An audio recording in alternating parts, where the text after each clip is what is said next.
No more seats in the men's section. You can go upstairs and sit on this side.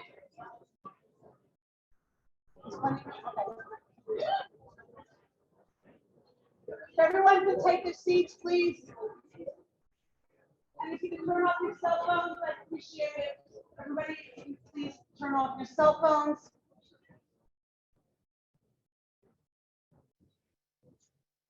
Thank you.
Everybody, please silence their cell phones.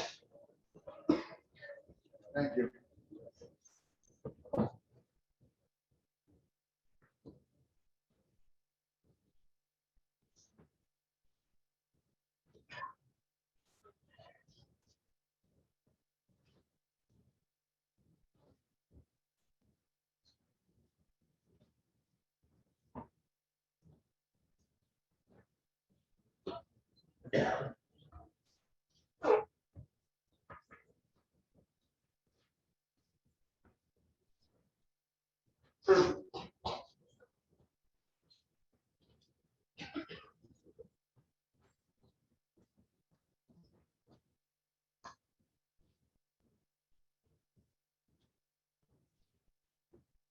Everybody, please rise.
We have the truly impossible task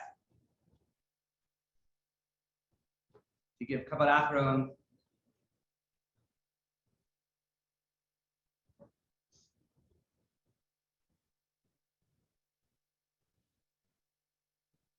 to Zev Kahn, Netanel Zev, and Harav Eliyahu,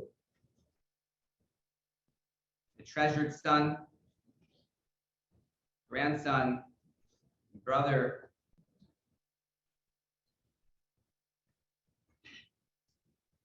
and friend to so many.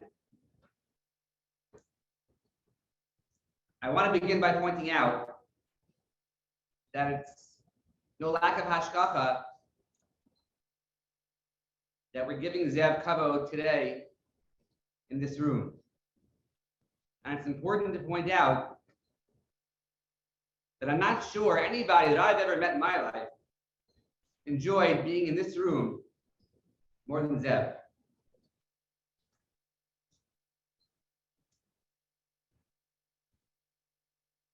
For Zev, shul in general, and this shul was a magical place.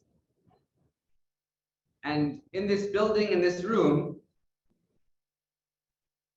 he imbued a sense of kavod tefillah and a simchas hachayim that are forever sketched on the walls of our shul. And so how appropriate it is that we attempt to give Zev kavod achron here in this room. We're going to begin the Levaya service with a parak of Tehillim to be recited by cousins Carly and Max. Please come up.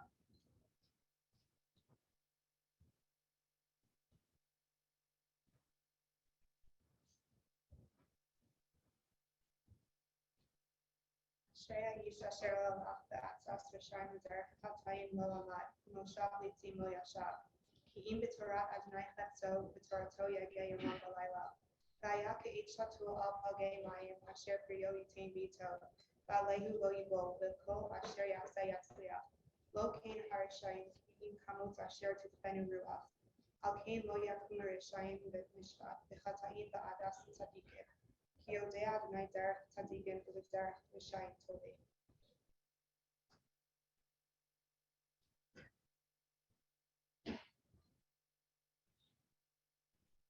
Yismor l'toda, harei l'Adonai kol haaretz. Yivdu et Adonai b'simcha ba'u l'panav b'irnana. V'hu ki Adonai hu Elohim, hu asanu v'lo anachnu, v'lo v'tzon marishto.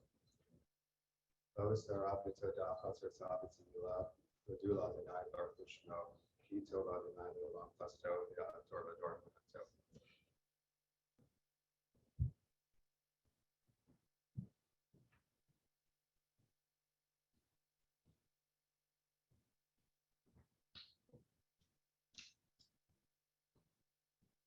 It's always important to remind ourselves what the purpose of a hesped, a eulogy is.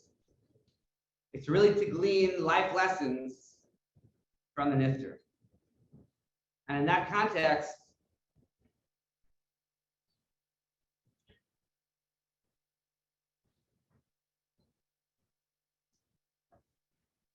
there are probably way too many lessons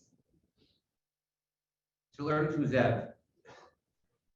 Nevertheless, we're going to try. We're going to hear Divrei Hesped from Sister Shira, Mother Miriam, together, Aunt and Uncle Sam and Jody, Josh Freed, Father Ellie, Bob and myself. Shira.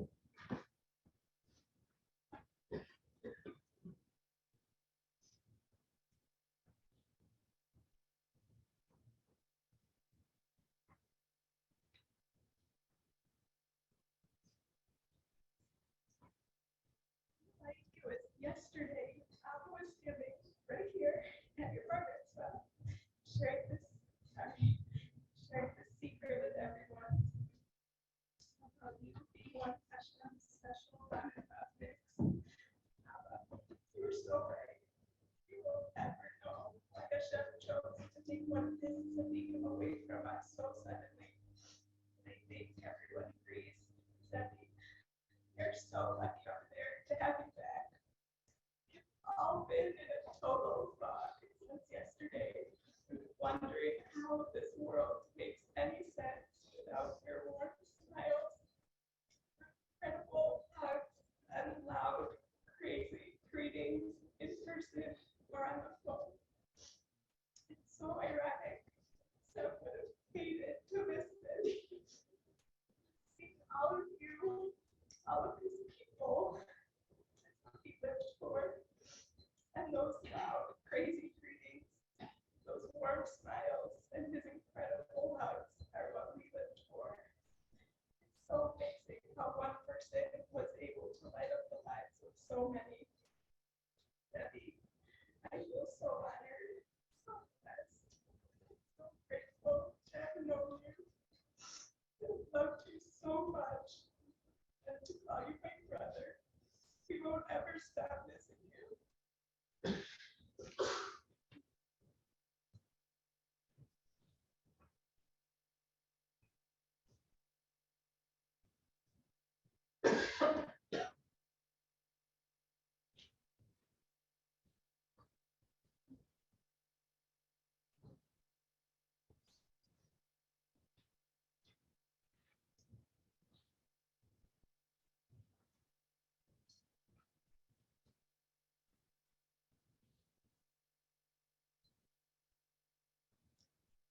I know the shock and sadness is overwhelming to all of us, and so many of you are as devastated as we are.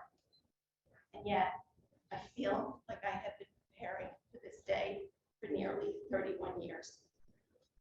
Zev turned 30 this past March, And we knew he would have many special needs months even before he was born, special needs months before he was born. In fact, the odds were that he would likely not survive birth.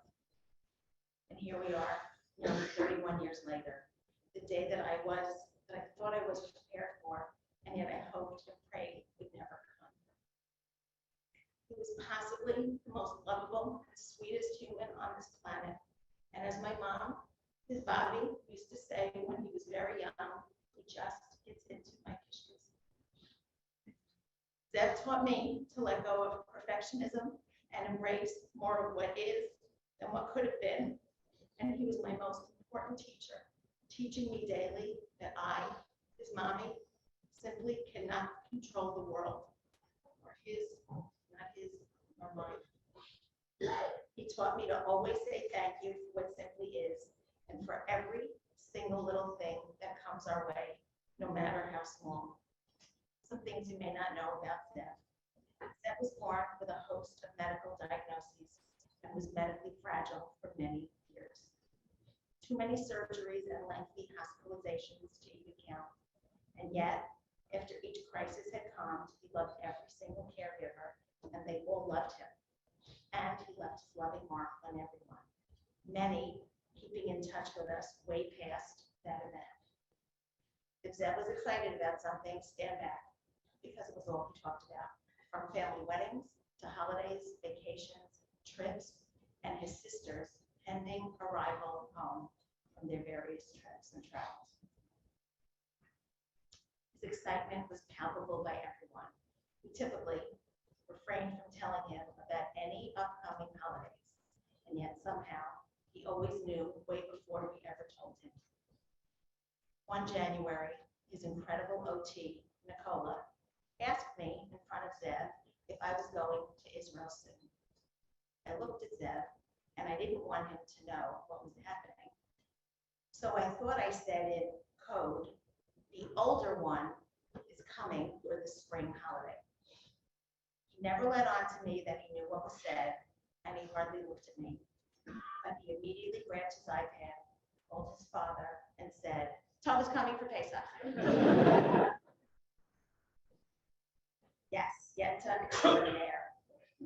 And when he saw me unpack the sriracha sauce, he knew that Shira and Josh were on the way. He woke up singing for many, many years, mostly davening songs, but could have been anything that was on his mind. He started singing all the Rosh Hashanah davening, Aleinu in Musaf and Birkat Kohanim, his very favorites, way before Yantiv was even on anyone's radar. And yes, he knew every single word, even though he could not read. He sang the entire Haggadah many, many, many weeks before Pesach. On Fridays, and I'm not even sure how he knew it was a Friday, he would wake up way too early singing Yedid Nefesh, which came through loud and clear in the intercom I slept with near my head. And I would call down, I love you, but it's way too early. Please, please go back to sleep. My Zev delighted in every single little thing. Music moved him, and he put on to new songs and was singing along before I could even remember the title. For many years, I was doing my best to recite Brachot and Shema every morning with him. And I was completely shocked when I realized that he knew every word, as well as what every bracha meant, including She'asali Kol Tzarki, when he would start rattling off while I was saying the bracha with his fingers, house, clothes, water, food. And for that, I believe Anna Lee and her Sunday program deserves all the credit. There were complicated family issues and events we never thought he was aware of, and yet he hopped and understood it all. If he ever caught me crying, he would rub my back and comfort me silently, as though he just knew exactly what to do. He fell in love with his new group home and became best friends with the staff quickly. And although I thought I would never recover from the transition, he made it so easy for both me and the dedicated staff.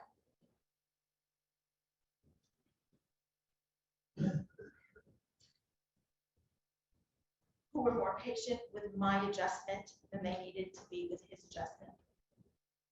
He was always hesitant to ask the staff for anything, as he typically didn't want to trouble anyone. Of course, everyone who met him fell in love with him within the first 30 seconds of his smile, and of course, his dramatic, never-ending squeeze hugs. He loved drive-through car washes, and when he was home with me 2 weekends ago, we went to Harry's car wash, try it, before I took him back to his home in Queens. The staff there loved him too, and always put on the whole light show for us to drive through. He always applauded them as we drove through with his gratitude and joy was so palpable. And he always said, "Thank you for the car wash, Mommy," with his huge smile. Zev thanked me for every single little thing I did for him. When we came home for our recent Pesach Chol Hamoed trip, where he got to see his sisters, his brothers-in-law, and nieces and nephews all together, he could not stop thanking me. "Thank you, Mommy, for the trip," and then reviewed all the details. "Thank you, Mommy, for the trip to the store. Thank you, Mommy, for the car wash." He loved people more than toys and games, and before he played or watched anything on his iPad, he would ask who he could call. And he learned early on, somehow, not to call Utova when it was nighttime in Israel. We spent a load of quality time together at home during the COVID lockdowns, and my fears kept him home for nearly 2 years, until his transition to the OHEL group home and then back to his day program. Thank you, Mayor. We managed pretty well together, and we found our rhythm with his incredible caregivers, Audrey and Segundo. He made it easy because he is typically adorable and happy all the time. As we all know, especially Ellie and Rosemary, Zev made it easy to care for him. Some days it was a lot, but for the most part, he was fun, funny, appreciative, and the biggest yenta and know-it-all that ever lived. To my many close friends who have been through this with me, the difficult and incredibly scary pregnancy, to the many surgeries, lengthy hospitalizations, out-of-state feeding programs, that summer at Camp Pass, and all the transitions in our family. You know that you were always there to support and guide me.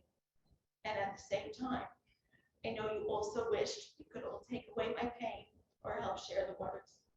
It really does take a village. To the community members of Hatzela, thank you for always showing up and caring for Zev and me in the most dignified way possible, with love and caring, and always humoring Zev and getting those amazing hugs. And always without sirens, as I never wanted to frighten the neighbors. To the OHEL staff, you made one of the hardest transitions in my life bearable, and with each passing week, my worries diminished. While I never pictured Zev's passing going quite this way, we had many, many rights over the years, and I never imagined that I wouldn't be there with him at the end. Knowing that he seems to have passed peacefully, comfortably, in his sleep is a great comfort to all that knew him. That was a gigantic gift for our family for a little over 30 years, and so many will feel the devastating loss. It's a bit overwhelming to think about. Josh Reed. Josh, I'm so sorry that you had to be the one to call me early yesterday morning. It was the most difficult moment in my life, and I'm sure it was one of yours too. Thank you for always indulging my need to call and be called, and visit as often as I needed to, and hang as many pictures on the wall as his loving sisters sent. Toba and Shira, you both had an incredibly special connection and bond with your little brother. You were his world. You loved and cared for him from the minute we brought him home and didn't flinch on learning how to handle tube feedings, purees, braces, wheelchairs, walkers, and all that he needed. You both shopped, cooked, and pureed all his food so he could have a successful birthright trip. Again, thank you, Mayor. And you made the week of Shira's wedding possible for Zev and me to enjoy and not worry about the meals. Shira. From a very young age, you would tell me to go rest, and you would give him his bath. You put on your bathing suit, put him in the tub, climbed in, bathed him, and only called me when it was time for him to come out. Bringing him to yours and Josh's wedding in Israel was one of the highlights of his life. And he did not sleep 1 week on the plane. The flight attendant was shocked. And I always felt blessed and grateful that he was able to make the trip and that it was nearly flawless and that we had the most amazing wedding and trip to the hotel with the family, including Zaidi and Zev. Toma and Danny, you had an extra special connection with your brother and instilled that into Rena and Chaim as well. Danny always loved taking Zev to shul on Friday night and caring for him there when they were in town. Somehow, Rena and Chaim always knew what Zev would enjoy doing and never failed to include him in every single game, toy, or art project. Toma, that after you moved to Israel and your Lyft ride, you patiently unpacked most of it with Zev on FaceTime, and he helped you figure out which room everything went to. To my brothers, Ruben and David, and sisters-in-law, Judy and Penina, and all your incredible children, you knew many of the details of the struggles and challenges we had over the years. And I will always be grateful for your caring, understanding, many to below, and helping out wherever you could, even from so far away. My incredible aunts, my mom's sisters, who are really more like sisters to me than aunts, who have always been there for every simcha and special moments, as well as the much more challenging moments. There really are no words for all you have done, myself and Mommy, especially yesterday, one of our most difficult days ever. And Rachel, I will always be grateful for those days we spent together, getting Zev's food perfect and helping me shop, puree, and deliver nearly 100 meals while I was recovering from my own illness. Zev had a special relationship with his Israeli cousins, and each time they came to visit or visiting him when he was on his incredible birthright trip, he knew and loved each and every one. To his cousins, Max, Harrison. Wow, was he over the moon when connecting and seeing each of you. There really are no words. And I know how devastating this loss is that you are feeling right now. A family picture in your Plainview backyard at a July 4th barbecue popped into my newsfeed last night, 2 nights ago. And everyone's smiles are bigger than the burgers, even the 3 people, Elaine and Shalom, who are now no longer with us. Jody and Sam. You are my rocks and my best friends, and have been called to help and support us with more crazy situations than I can even recall, let alone mention. I will always be grateful that you were there to jump in yesterday when I was not able to, and handle the unfathomable tasks and arrangements that needed to be done. May we always share some hope with a full heart despite our devastating losses. And to all my other besties who handled so much for me when I could not, both when Daddy passed away last year and then again now, and over the most challenging times during that life. I know I can count on you, and I know you are feeling all our pain and loss as deeply as we are. Sitting with my daddy, his Zaidi, to the right of the bima, right there for all to see for many hours during the Rosh Hashanah and Yom Kippur davening. Everyone delighted in watching him. And yes, I appreciated all the phone calls after God. While you watched him say every word and even hit his chest for the outtakes. Zev had an extra special connection with his Zaidi, my dad. And mommy. You have been my rock, always visiting, playing with Zev, and always there to run my house when the girls were young and the hospitalization was so many. You just stepped in without any hesitation and even moved here to West Hempstead while Zev was so young to be even more of a support than anyone could ever have imagined would be needed. What a bracha.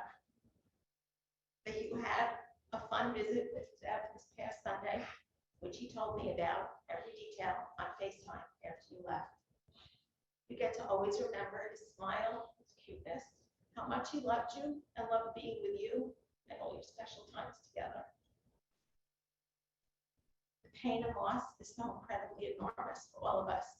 And while I desperately wish I was with him yesterday when he peacefully passed in his sleep, I know that this is all orchestrated by Hashem and a force much bigger than me and my needs as his mom. Every minute we had with him was a complete and perfect gift. It was simply time for him to return Hashem, meet my daddy, his Zaidi, who, as my brother David said, is now wheeling him into Gan Eden and watching over all of us. Zev loved and appreciated every single human he encountered and had an extra special relationship with Rabbi Kalmar, Zatzal, who was always at our side and even visited us when Zev was at an extended stay in Philadelphia and came from train. He was with us at every single crisis and hospitalization. For my incredible community of special needs moms, this huge loss is possibly even more devastating for you than the rest. I know those feelings well. I see you and I feel your pain as well. If Zev were here right now, this day would be his biggest party ever. He would be beaming and would no doubt be giving out his signature huge smile, a high five, and a squeeze hug that would cause you to lose your breath. And if you were lucky enough to have been hugged or squeezed by him, I'm so happy for you, and you know what I'm talking about. And as sad as all who knew him are today, my heart really breaks for those who haven't had the honor and privilege to know and love him. May we always remember his bright smile and the incredible impact he had on this world during his very brief time with us.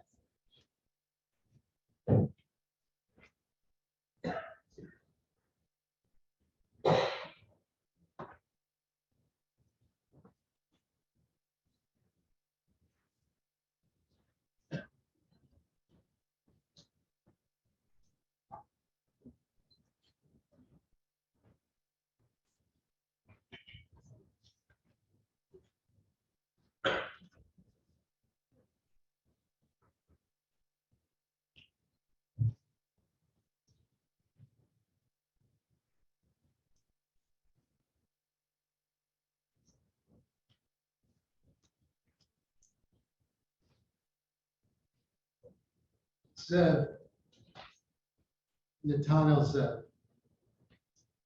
the gift of Zev. You were named after our grandfather, Zev and Pinchas. Your namesake was a learned man, a self-taught Torah knowledge man, beyond the likes of many Gedolim.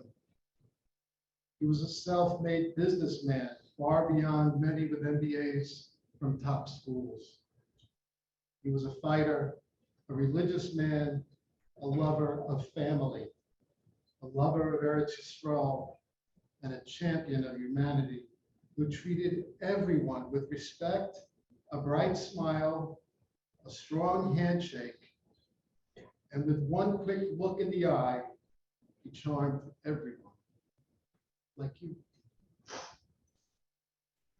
He battled a life-threatening disease, only to live for many more years a fruitful, and meaningful and full life that left an impression on all those who knew him. While in the womb, countless multitudes of people started praying that Zev would be able to take just one breath of air and live a little, an hour, a day, whatever. Throughout your many surgeries, hospital stays, countless therapy hours, and near-death experiences. I'll digress for a second. There was a recovery room that Zev just had this surgery, and I came to see Miriam and I brought her some food, and she's sitting there with him and she's showing me this little gadget that has numbers on it and says, if the number goes down below 80, smack him on the back. I said, okay. And she moves to go eat. 60. I smack him on the back up to 95. It's like a game. Rabbi Kellemer came in and he says, what's going on? I said, well, Miriam told me to watch this gizmo here and smack him on the back. So Rabbi Kellemer and I are like playing Pac-Man with Zev's back. And every time he perk up, he'd turn to us and he'd smile. And then Miriam came back and said, he needs to be in an ICU unit. He doesn't need to be here. It's such a beautiful moment. And he made it. He kept coming back. Zev, your mommy and Abba stood over you and cared for you and provided all they could for you while we all prayed for you.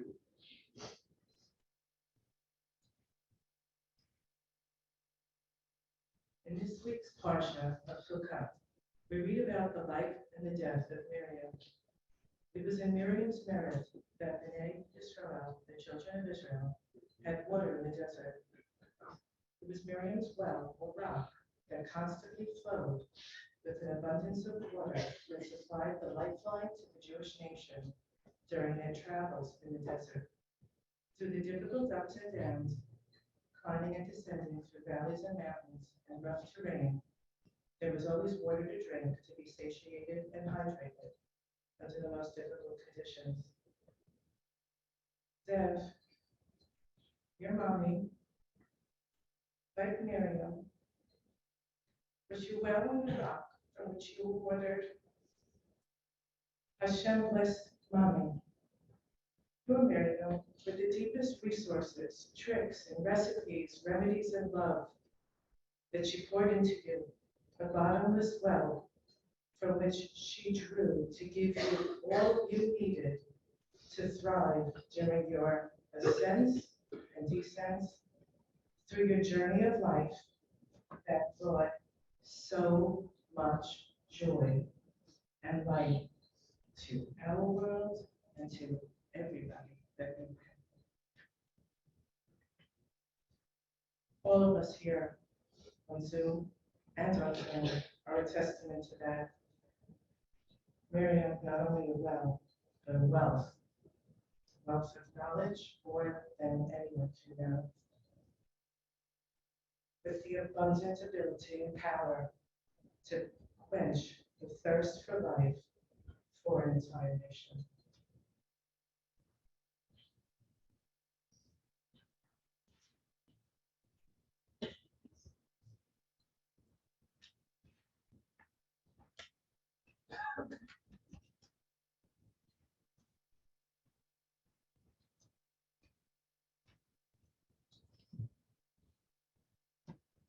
Miriam's well did not dry up yesterday, as we are now overflowing with the outpouring tears of love and appreciation to Hashem for 30 years of life.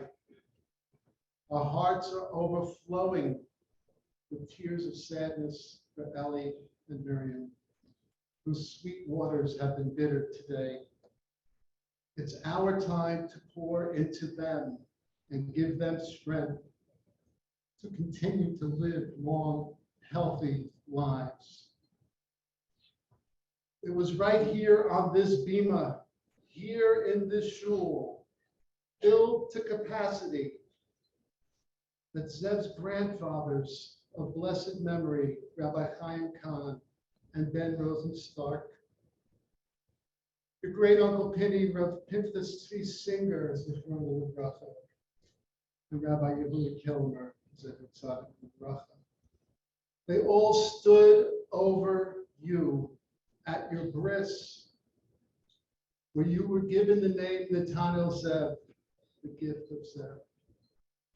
With Bobby's Olgazenstein and Grandma Judy's Zechron Bracha watching from right there. And again, miraculously, 13 years later, the same crew at your bar mitzvah. A bar mitzvah in which your Abba, who taught so many bar mitzvah boys, taught you, his most challenging, most loving, most eager student.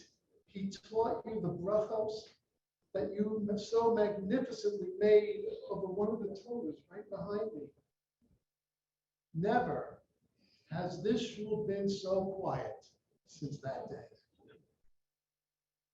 We hung on every syllable that you uttered that day. Hashem answered our tefillot, and you lived for 30 years. And now nobody stands over you. It's your turn to stand tall over us. Independence Day. You walk freely amongst the Gedolim, your grandfathers, and so many who you love to have passed. You need no one to stand over you anymore, Zev. We need you. We need you to stand over us. We need you so much to pray for our good health and well-being, for the health and well-being and comfort of Mommy and Abba and Bobby, Tova and Shiva, who are so broken today. May you be in Melitz Yosher for all of us whom you smiled and lit up and lifted up. We always felt better about everything after being with Zev. May you pray for strength and good health for Bobby, Mommy, Abba, your sister Tova, Danny, Rena, Chaim, and Bracha, Sister Shira, Josh, Addie, Callan, and Rory, and all of your aunts, uncles, cousins, friends, and all those who are compromised in one way or another or need a refuah. Pray for peace in Eretz Yisrael, your final resting place. And a personal prayer if you don't mind. Keep an eye out for Aunt Jody and me, Max, Zach, and Carly. And Harrison. And pray for Liana, our sweet daughter, wife of our son Harrison, in Eretz Yisrael, who is due to give birth to Sha'at Tovah U'Tzlachas any day now. Pray for the health and well-being of our new grandchild soon to come. Just send a smile her way during this trying, mixed time of joy and sadness. And lastly, Netanel Zev, tell your great-grandfather Zev, Willie Roth, your Abba's, Uncle Ezra's, and my Zeta, Willie Roth. Tell him that his namesake lasted 30 years in this world and made an impact like nobody else could. We love you, we miss you, and we're honored each and every day that we had you in our lives.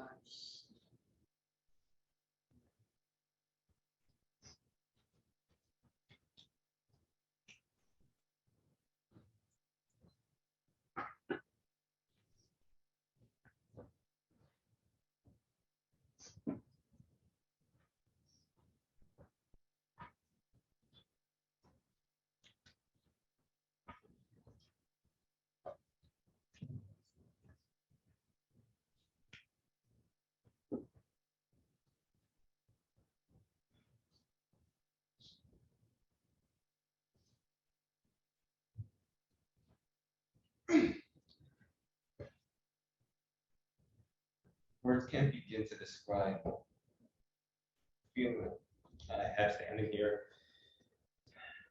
trying to put into words what a loss feels like, what the sadness feels like. With saddened hearts and tear-filled eyes, I'm standing here, trying to encompass Zev and what he was, what he meant to me, what he meant to my staff, who dedicated their time, their hearts. Zev moved into the residence about 6 months ago. And in those 6 months, his love, his humor, his warmth and compassion was well beyond his years. To say he's a gentleman is an understatement. To say he had a heart of gold is selling him short. He was of the purest neshama possible. He always greeted you every day with a smile, with a hug, taking your hand and putting it to his cheek, trying to stand and hug and hold you. He always wanted to help and be a part of everything that we were doing. He was so caring to other people. He never wanted to bother our staff or anything. Even if Zev really wanted it, he would take a back seat and just let the staff figure it out on their own. And he warned me about that. You didn't do that. No.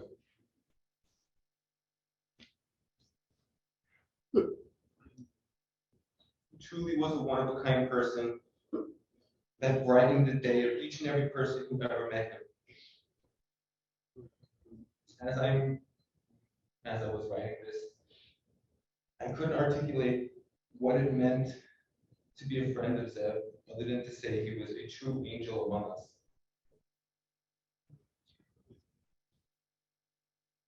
When I heard the fireworks, I knew that they'll be lighting up the night sky in honor of Zev.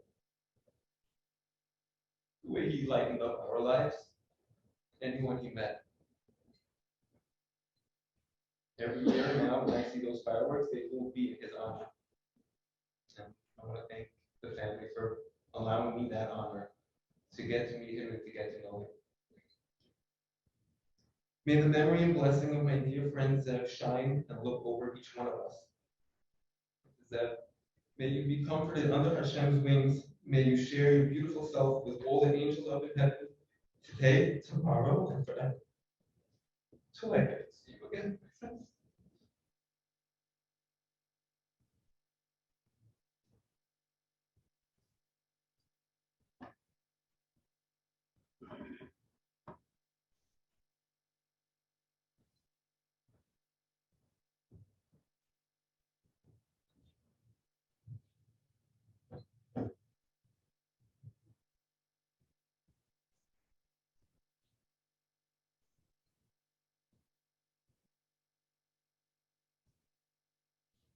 In this week's Parsha,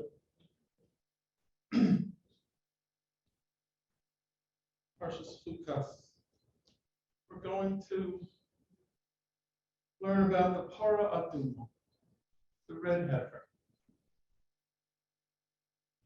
The Gemara tells us a story about a non-Jew whose name was Doma ben Sina. His father owned a very precious jewel and gem that the Chachamim wanted to use in the Beis Hamikdash for the Eiffel. And so they came to negotiate and to have a deal made for that jewel. And when they got there, Doma ben Sina sent them away. It seems that his father was taking a nap. And the keys to the safe in which was stored the gem were under the pillow. And the Gemara tells us that he did not want to disturb his father's nap. And so he sent them away. and there was no deal. The Gemara tells us that as a reward for fulfilling this mitzvah, even though he wasn't Jewish, but for fulfilling this mitzvah of kibbud av ba'em, kibbud av specifically,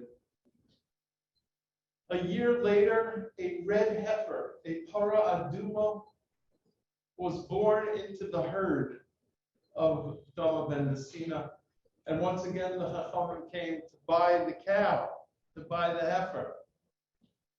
And he said to them, I know that I could ask for any amount of money, and you would pay it for this rare para aduma. But I'm only going to ask you for the money that you would have paid for the gem. Now, many rabbis use this story to illustrate how wonderfully important it is to observe the mitzvah of kibbud av ba'em, of honoring your father and mother. But a question comes to mind. Of all the things that God could have rewarded Dama ben Messina with, of all the things in the world that could have given him, why did God pick a red heifer? What was the point? What do we learn from this?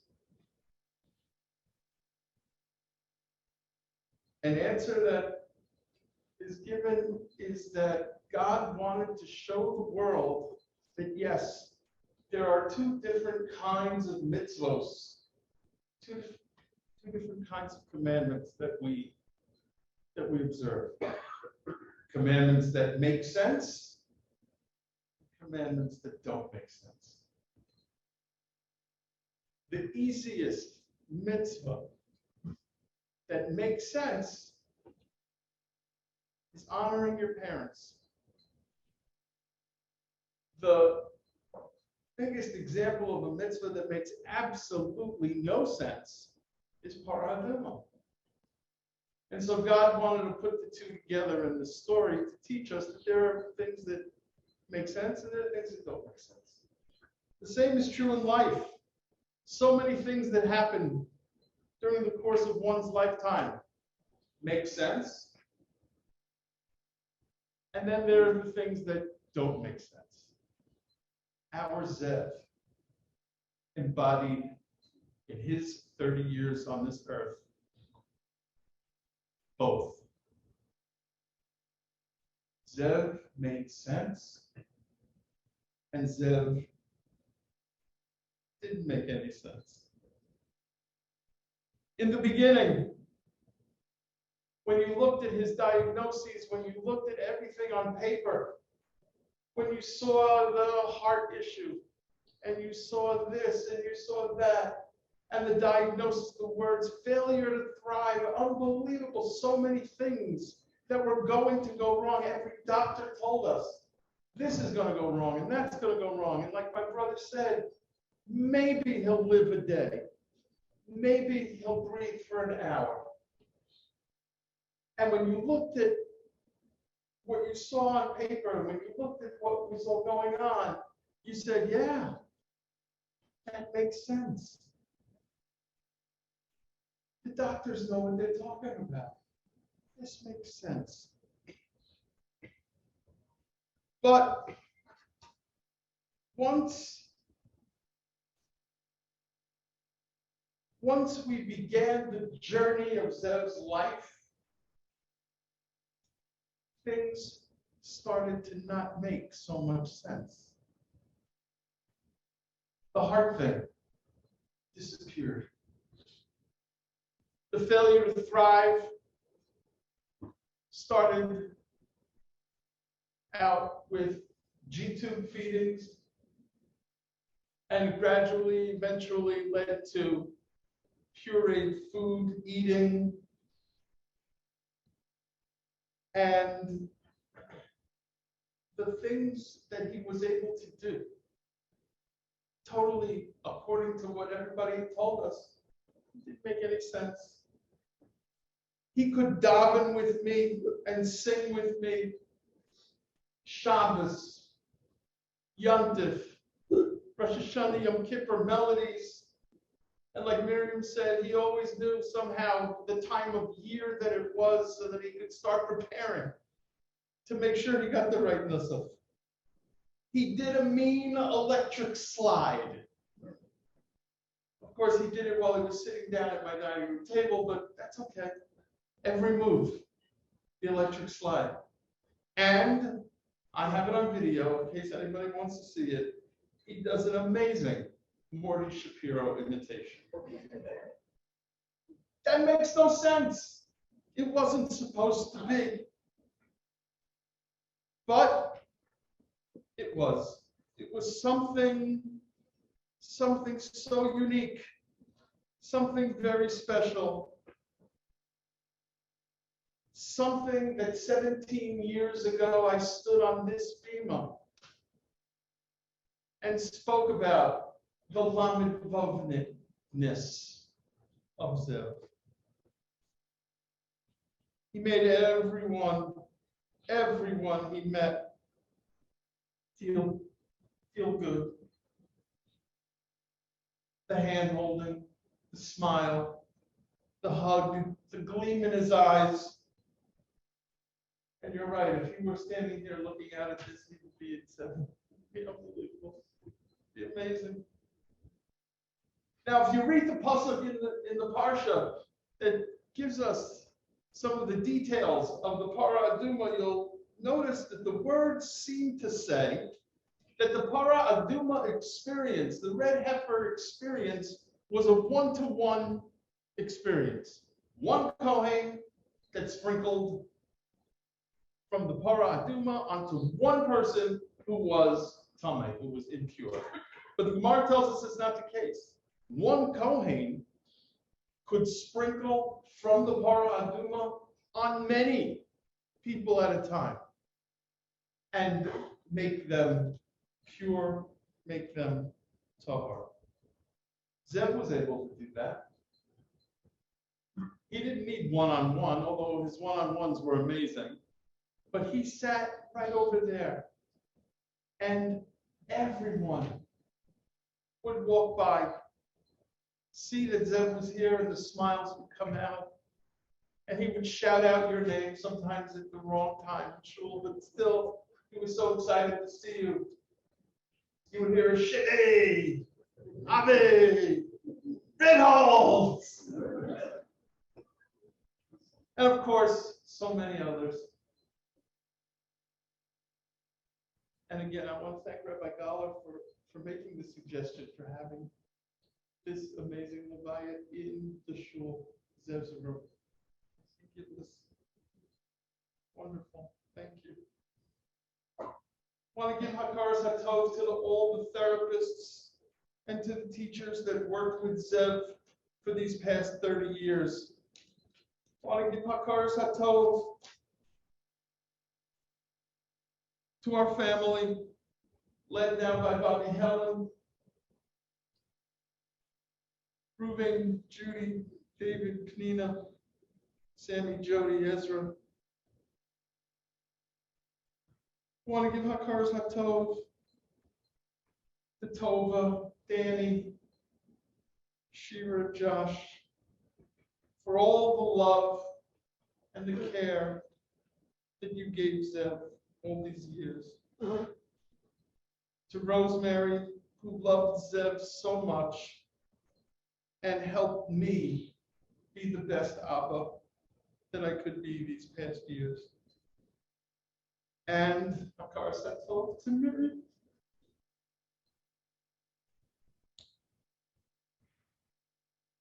She was the miracle worker, turning all the things that made sense in the beginning into a life for Zev that made no sense. She was the impetus, she was the guiding factor in all of it.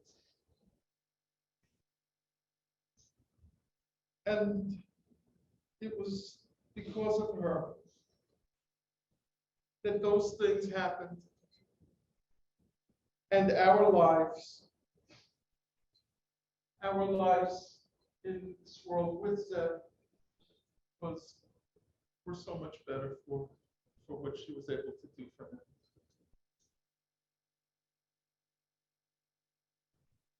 Zev, you and I will still continue to sing together. You and I will sing Shabbos songs and davening.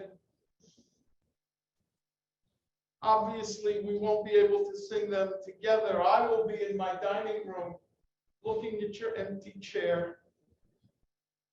But you, Zev, will be sitting next to the chair of God himself, next to the Kisei HaKavod right there. And if I know you, you will invite Hashem, you will invite God to join us and to sing together with us. And that will be the sweet sound of all.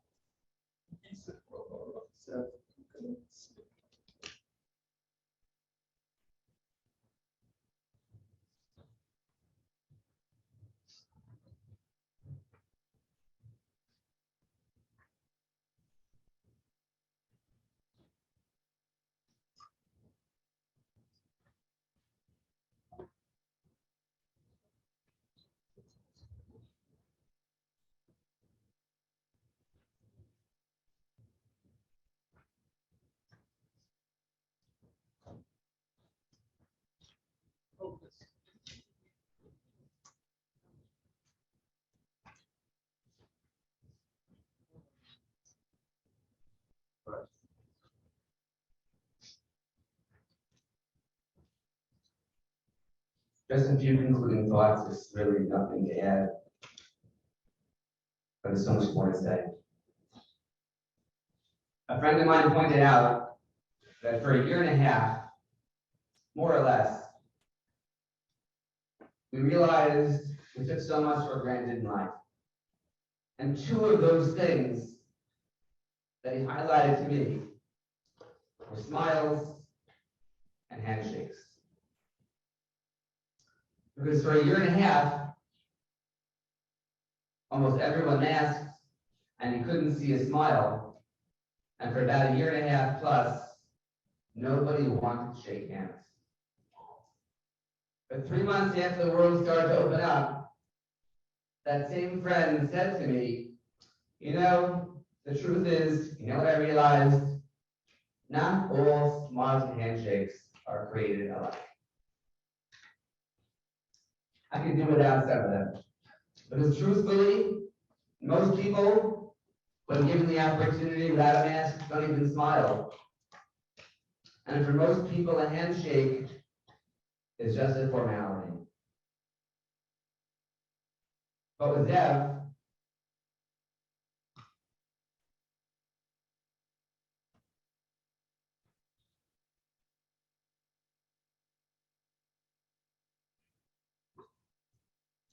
there was no such thing. I'll never forget my first Shabbos back after a 9-year hiatus in Queens in the shul. And I walked in that door to my right, and as I walked by the middle section, Ellie said to Zev, that's the new rabbi. And he motioned to me to come over. And I did, because when Zev motioned, he went over. And he put out his hand, I gave him mine, and he grabbed it towards his face. And he took my hand and put it, the back of it, like that, for about 10 seconds. And I thought to myself, that's a nice first greeting. Welcome to the shul. But then for the next 8.5 years, whenever I walked by him, he gave me the very same handshake. He grabbed my hand and put it on his face.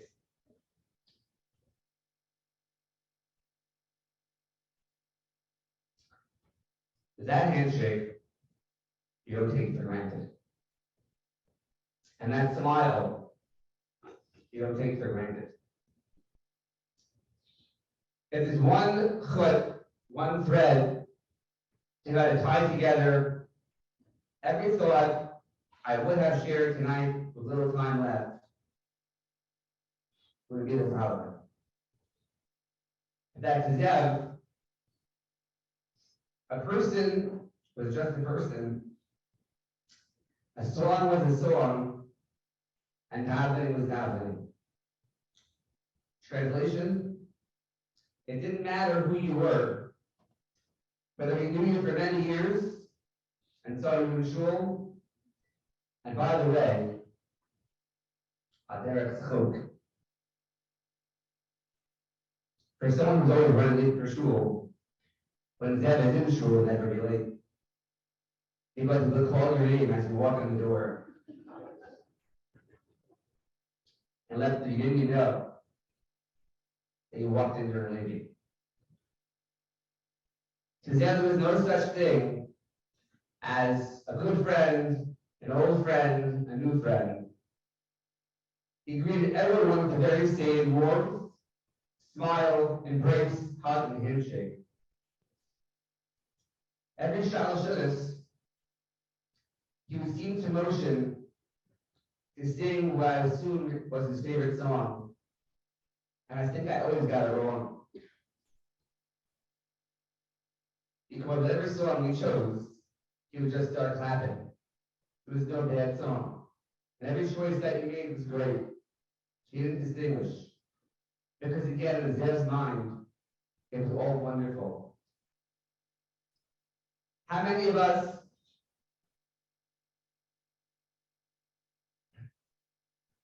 depending on who's about Shachris, about Musaf, gets up and starts their melody, either smile or to be honest, groan.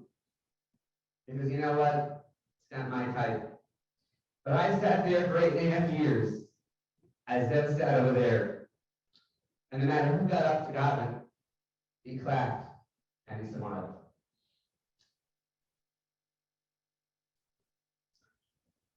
Because it didn't matter. You were. You were allowing him to have a tefillah with Seymour, a davening together. And for that, he was grateful.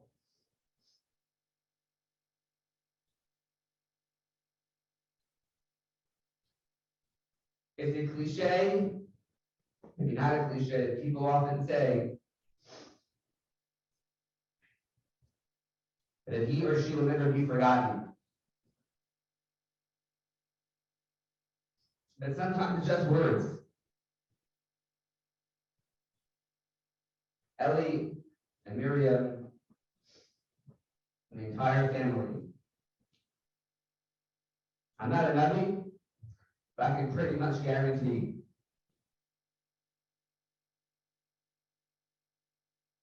that your little Tzaddik Zev will never be forgotten. And there are many more than the people in this very room today and those on Zoom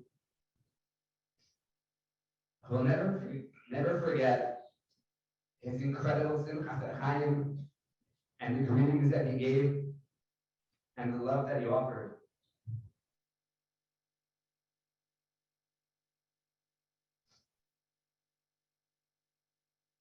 And I'm pretty certain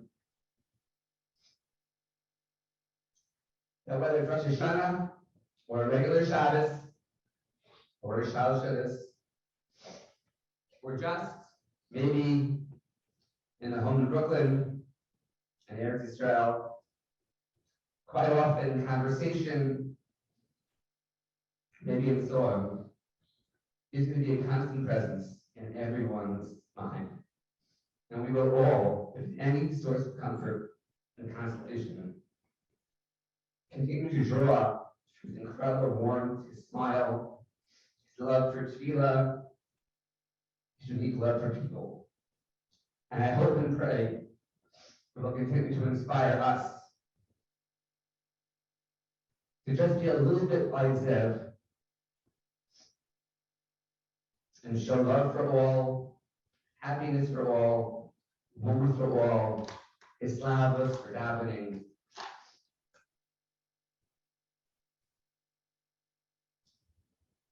And to just transcend all challenge, and to be our very best.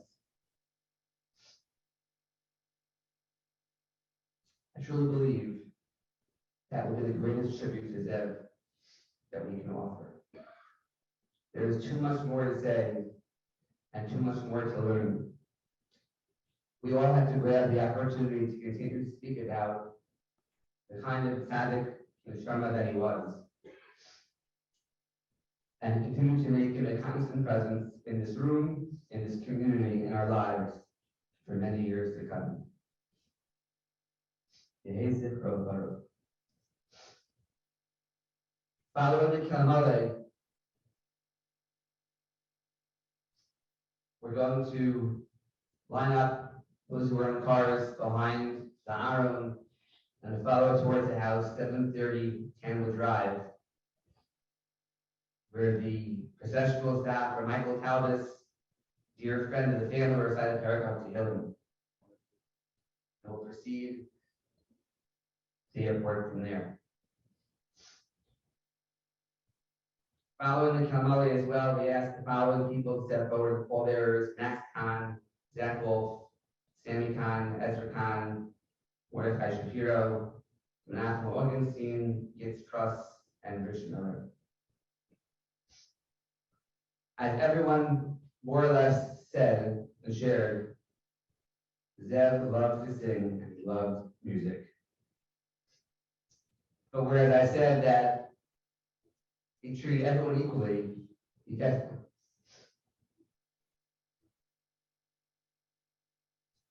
When it came to songs, he definitely played favorites.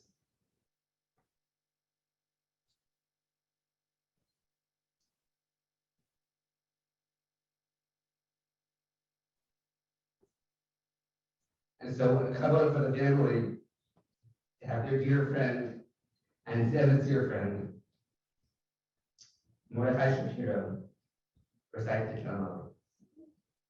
Please rise.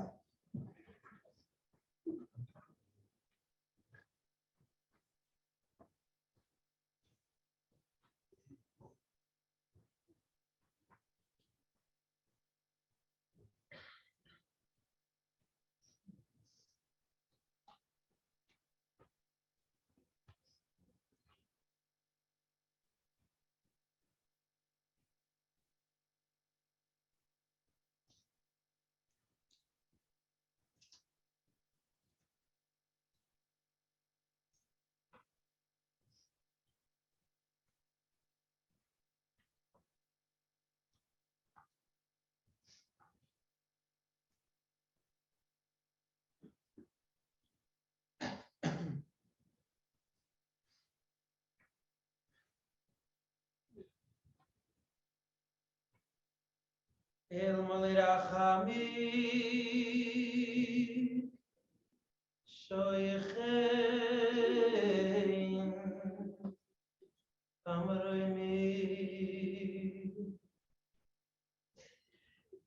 Am Tzeimin Cham Nichayna Al Kanfei Ashchina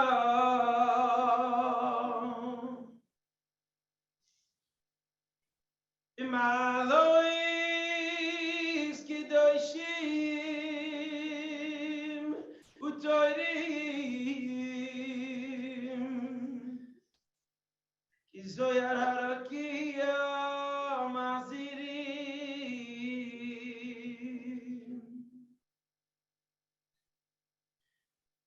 Es Nishmas Netanel Zev Ben Arav Shalach lo elamai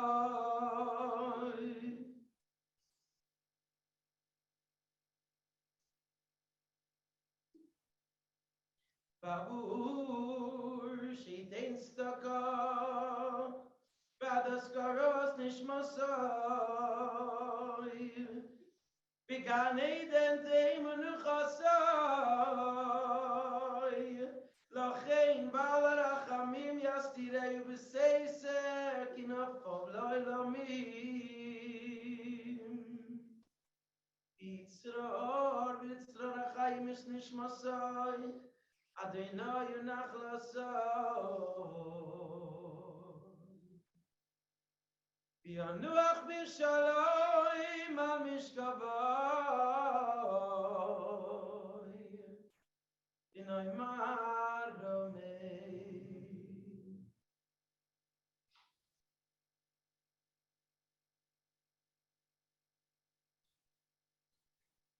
If those listed as board areas before, please go to the hallway and to let the family leave first.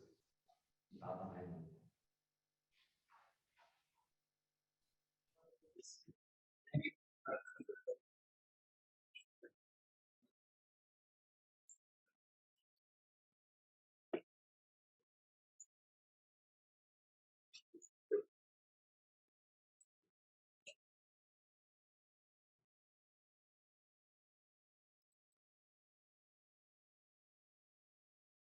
The only thing that can be done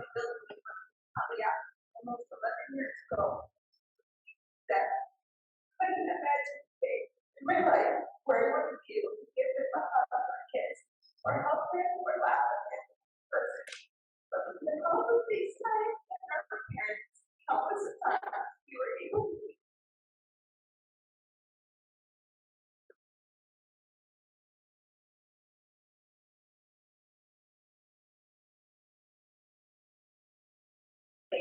this is a relationship that only key creates challenges with love and humor and care, and even felt extra special that we had this holy mama and easy on our family.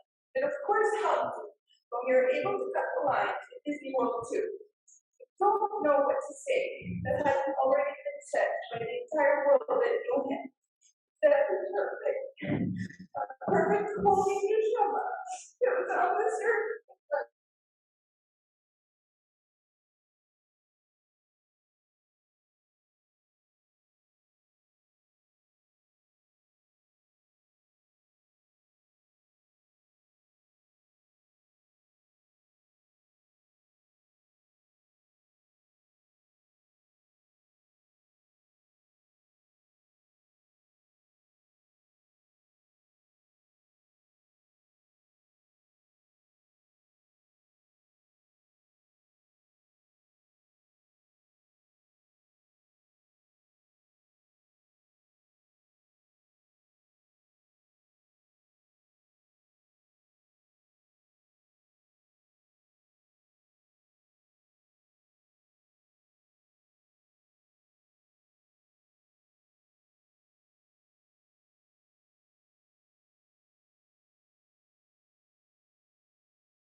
We feel so lucky we're able to have the best relationship with him and able to therapy. I want to thank the people in my life who have helped me be the best sister I can be. And while I will specify the immediate family now, please know I am thanking and speaking to all of you, my aunts, uncles, cousins, friends and neighbors, and all the nurses, doctors, caregivers, therapists who have been there with us for everything. You did the most perfect job transitioning him and all his needs to the best of your abilities. He himself and his new home has helped us come to peace with it. He put everything into making sure that he had everything he needed, even down to his shaving schedule. I have learned how to be a mom from you, and God that my children love me the way that Seth loves you. sure that he was thriving and happy always, and most recently, loving each and everything that he spent in his new house. I know that it was the hardest decision to move him, but I now know that it was the best one. Thank you for not listening to the doctors all those years ago, and with the help of Hashem, give us the most perfect gift we have been privileged to enjoy for all these years. Abba, I know it's been hard for you. You haven't been able to help with them as much as you used to. I bet we know this has never felt any different than before. The way that you and Rosemary took care of him when you could and took him to his favorite places like Stop and Shop and Home Depot and Echo Park, the simplest, common places that regular people visit daily were Zev's Disney World. You made his life, and you were his best friend. Stop, Lord Zev says to really get your attention, Ellie. Rosemary, you loved Zev as if he were your own. He loved you too. Visiting him now during COVID, taking him on walks for what he looked forward to during this time, and made us feel so happy from afar and grateful to have you in our lives. Bobby, thank you for being there and loving and taking care of Zev, you and I, and Mommy and Abba, all these years together with Zaidi. We were so lucky to have you nearby since he was born. We were both there at the drop of a hat for everything and anything. And his last day spent with you is something I'm sure Hashem and Zaidi planned and what Zev wanted and needed. I hope it gives you comfort that you were able to be there with him in his new home this last time this way. Thank you for being the best sister to me and Zev.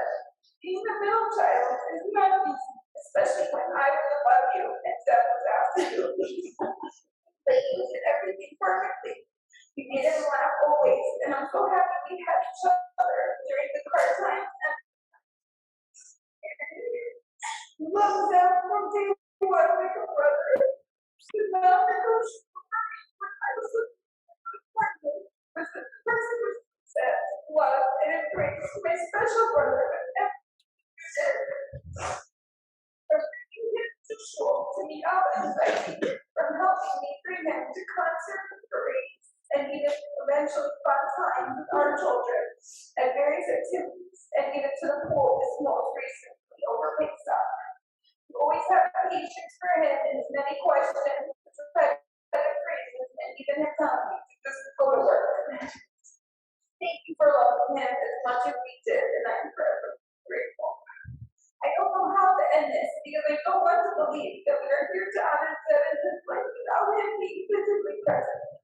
If only he could see every single person he loves who is here and on Zoom. Everyone knows if you met him from one time for 2 seconds, you instantly felt special, happy, and loved. When Zev saw you walk into a room, he made you feel like you were the most important person in the world. He announced your arrival, squeezing your hand in his face, asked how you were doing, and thanking you for being there. I cannot believe I'm here doing this. I really thought I'd have many more years. I can't believe Zev will finally be back here with us in Israel.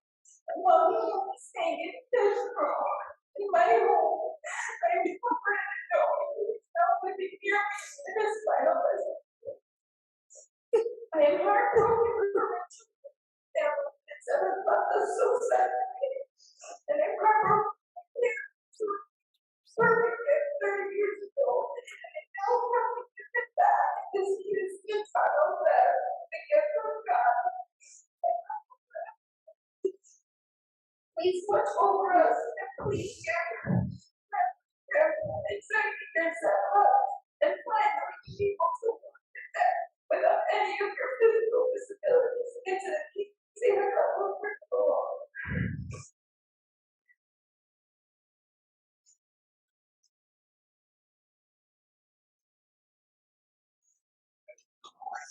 Follow that up with the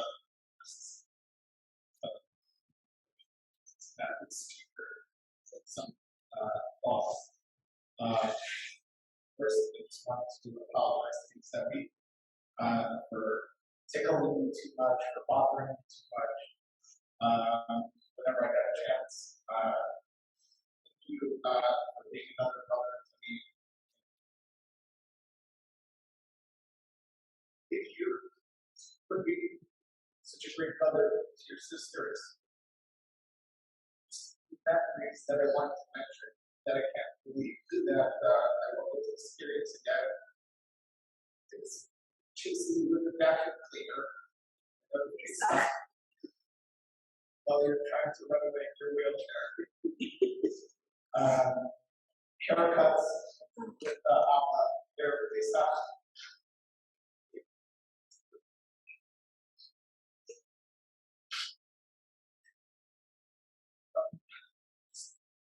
Kids enjoy playing with you so much that and having been part of our lives and for letting us be a part of your lives. It's not a given. And just wanted to say when we got our homes for these instinctual diagnosis, it's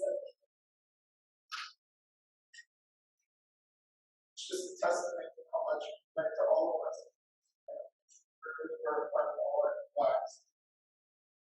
And taking leadership sometimes I love you and Abba, Zaidi were there, and I got to turn you around at the end of the ability.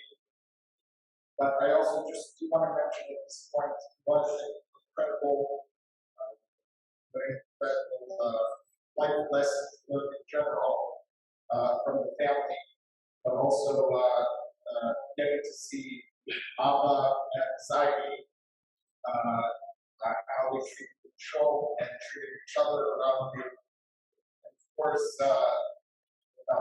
without saying, Mary Vanelli's ultimate sacrifice and devotion. Puppies that emulate 1% of what it means to what they've taught us already to be parents and friends to their children. And then just to leave on a smiling note, just one memory that will stay with me forever is Zev was the ultimate ladies man.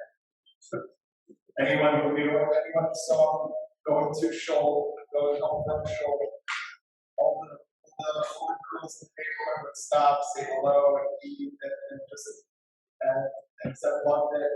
And Zev really appreciated everything and everything everyone in the Wisconsin and beyond really just immediately incorporated it into their lives and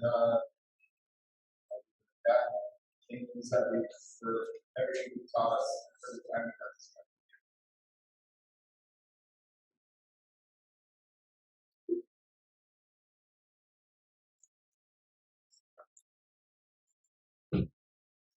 It's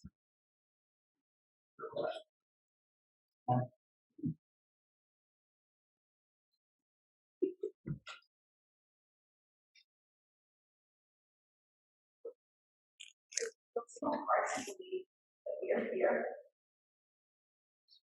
When I spoke yesterday in the funeral in our shul, the mission was to be sure that every single person, the hundreds in the shul, and the well over 200 on Zoom, understood who Zev was and what he gave to our world and everyone in it. I'm not going to repeat that, but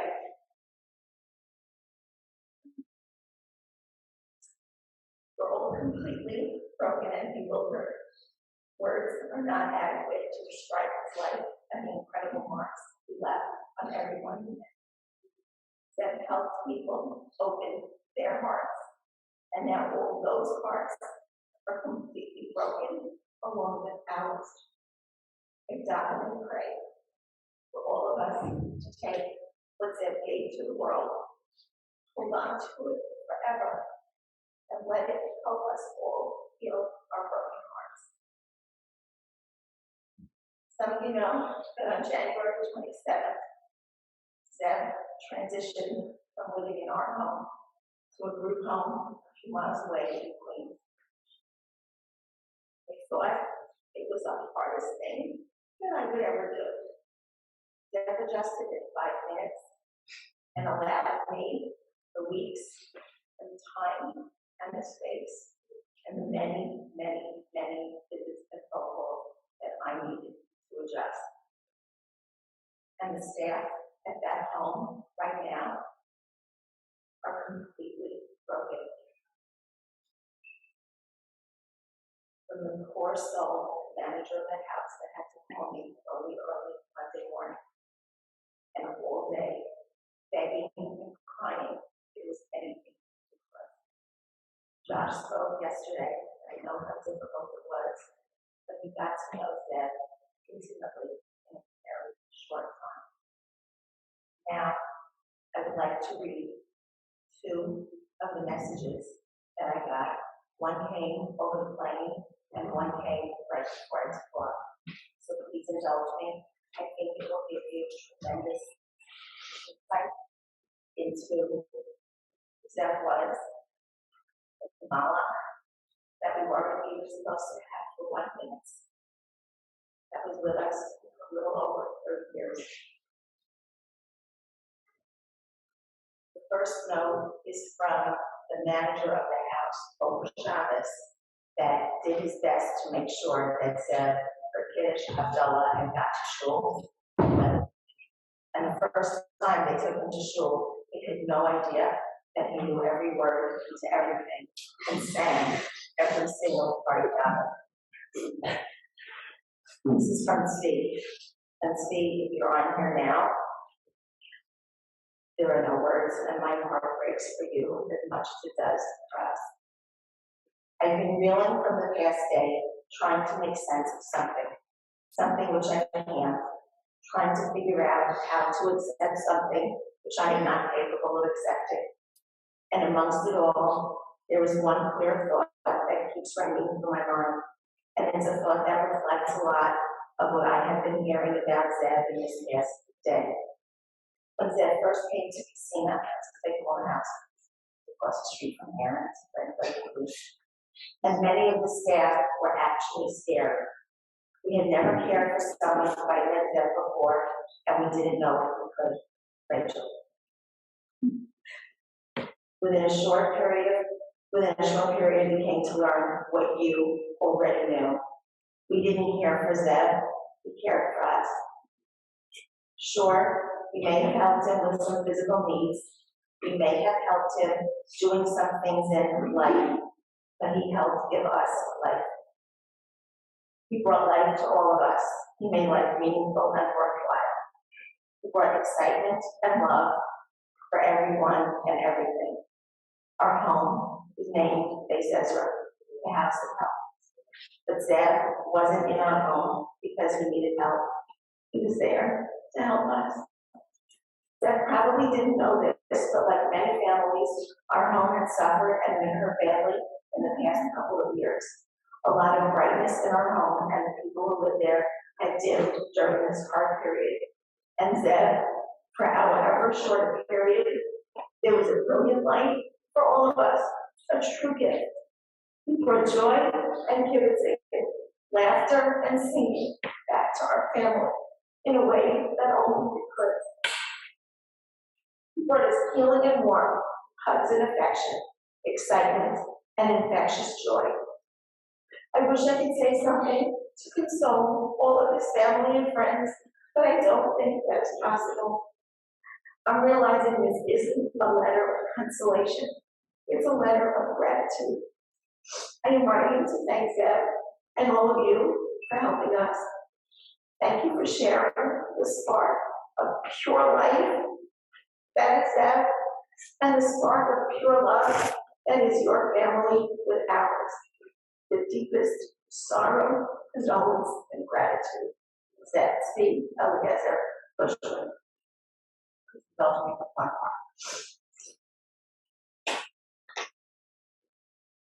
From Zev's medical staff, we were all heartbroken when we received the devastating news that Zev had passed this morning.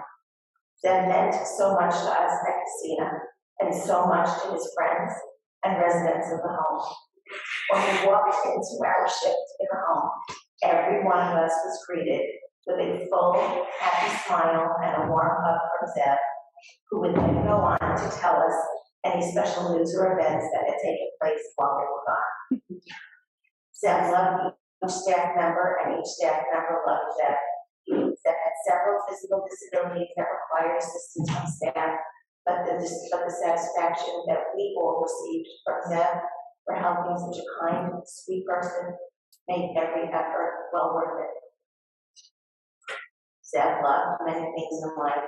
He loved talking with his mother, father, and family members over FaceTime on his iPad.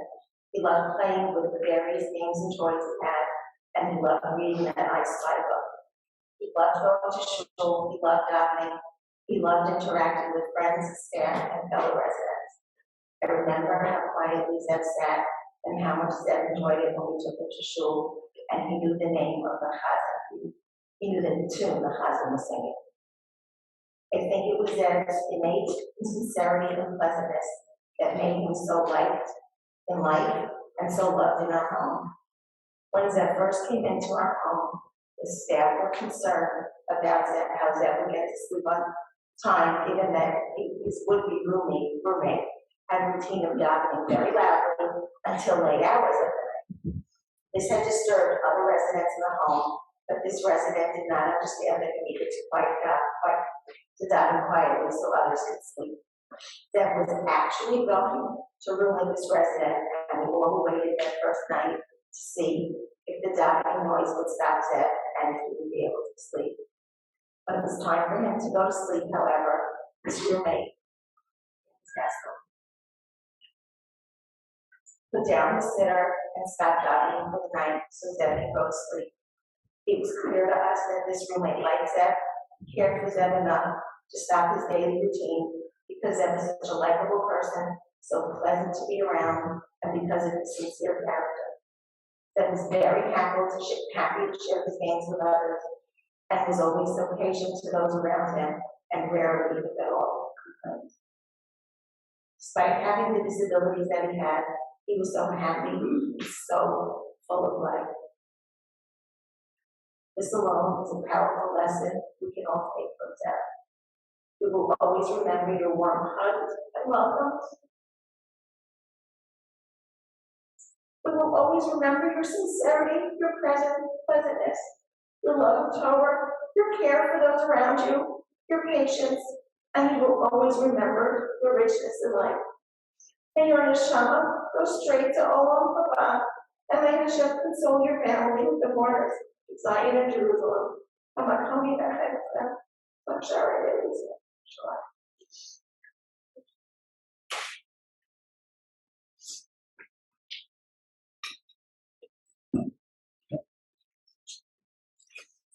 like to call on Mariah, who represents OA, please.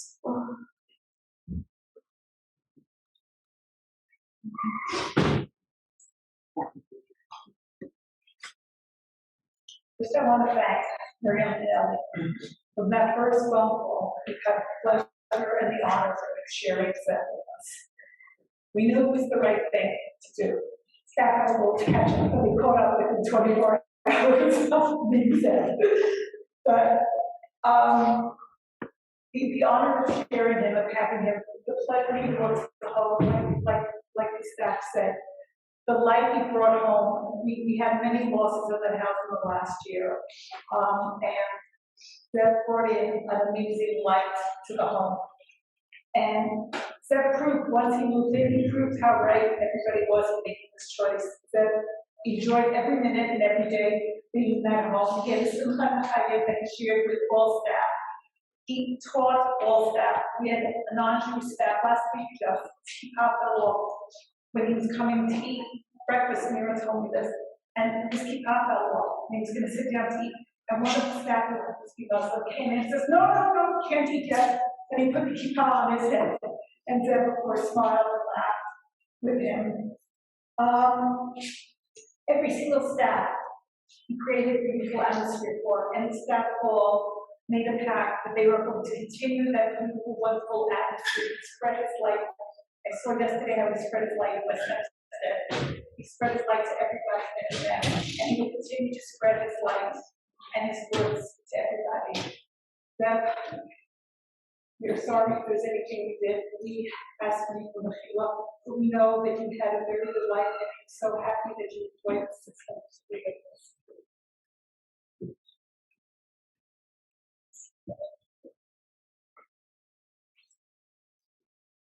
Thanks for calling on President Harris. Thanks.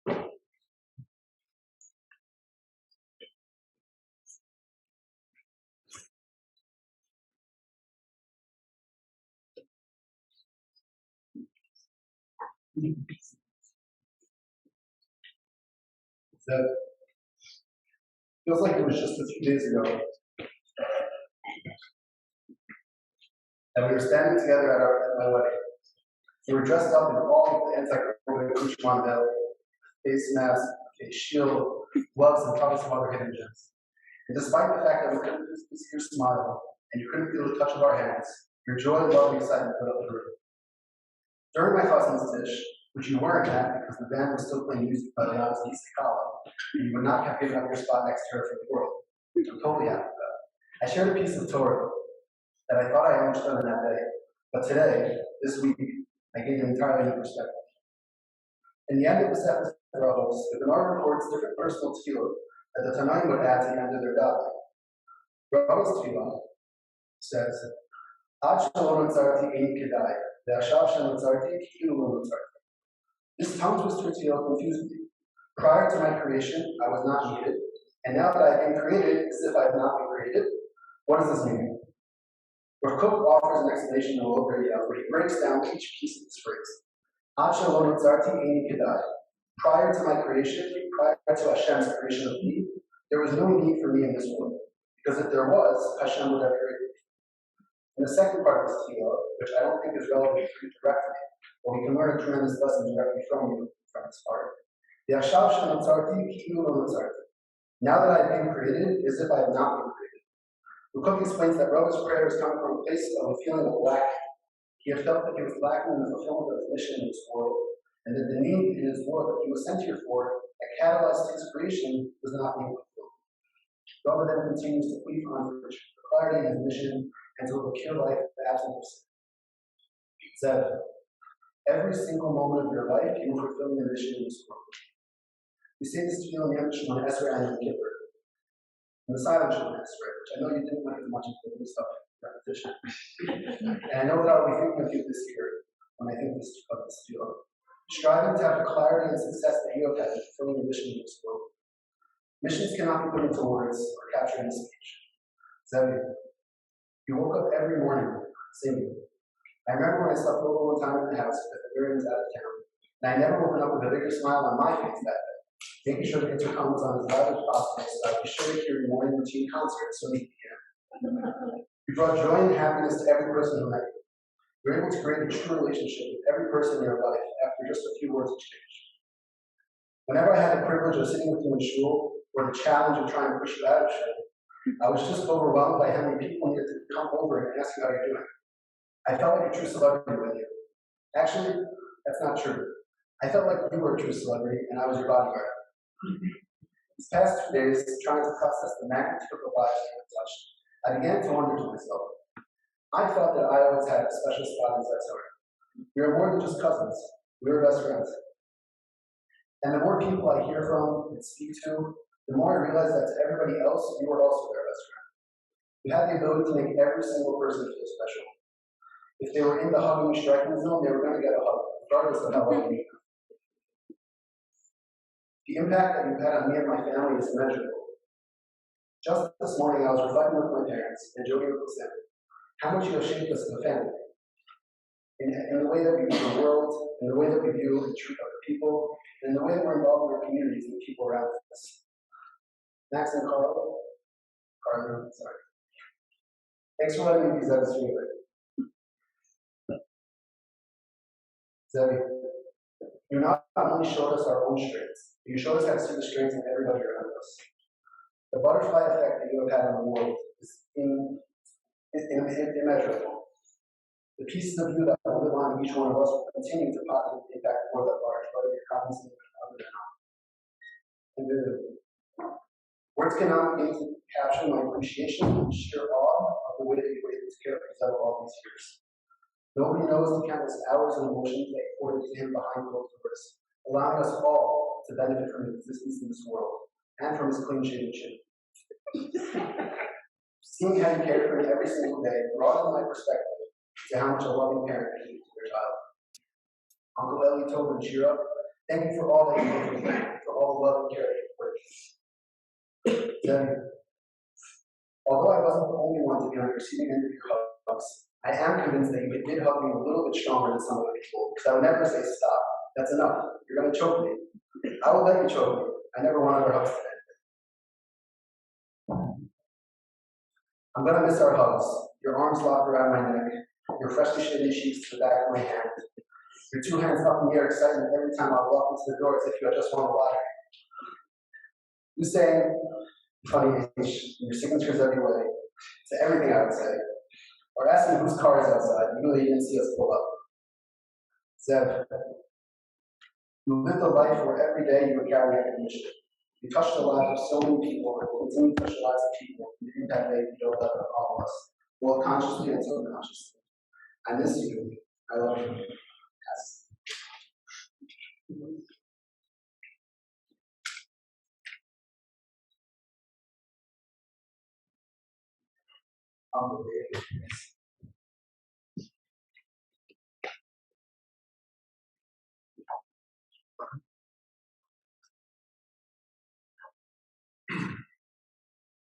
If we start from the end, we see that Hashem took Zev's beautiful neshama back with a mitat neshika. It's the proof from Shemayim that we all knew that Zev had the most beautiful neshama and had the ability, as we just heard from so many people, to influence the pull around him to become better. We learned about hugging, about showing love, about noticing others and caring for others. And what was amazing was the feedback he always gave. It was immediate, and like everyone said, just made you feel so good. And he cared so much about you, meaning wherever you, that person, was in front of him right now. Last year, Zev saw I hurt my arm since he saw it was in a sling. And he would always make sure to ask any family member he spoke to how my arm was doing. And when I visited him, he immediately started pointing out that my sling wasn't on, even though he'd only seen it on the video. And he remembered it, and it was important to him. So most of our relationship was through video, as we were here. And Zev heard someone in the background of one of those video calls without seeing them. He immediately identified them, and he forced them to stop whatever they're doing to come and say hi.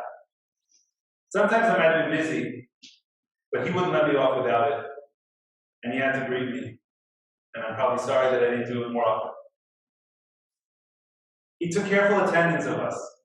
Fascinatingly, we didn't visit as a family that often, but he had all of us down pat. He never confused families, he never confused people, he always knew who to ask for what. And his ears were really sharp. You learn that the hard way sometimes, as he heard everything, and Miriam talked about that last night, that she had told us that story even before, when she thought he didn't know that Tova was coming for Pesach, but he knew. And I especially loved the way the story ended, and he immediately had to share that information. It wasn't something to just make him happy. It was something that he had to call his father and say, Tova's coming.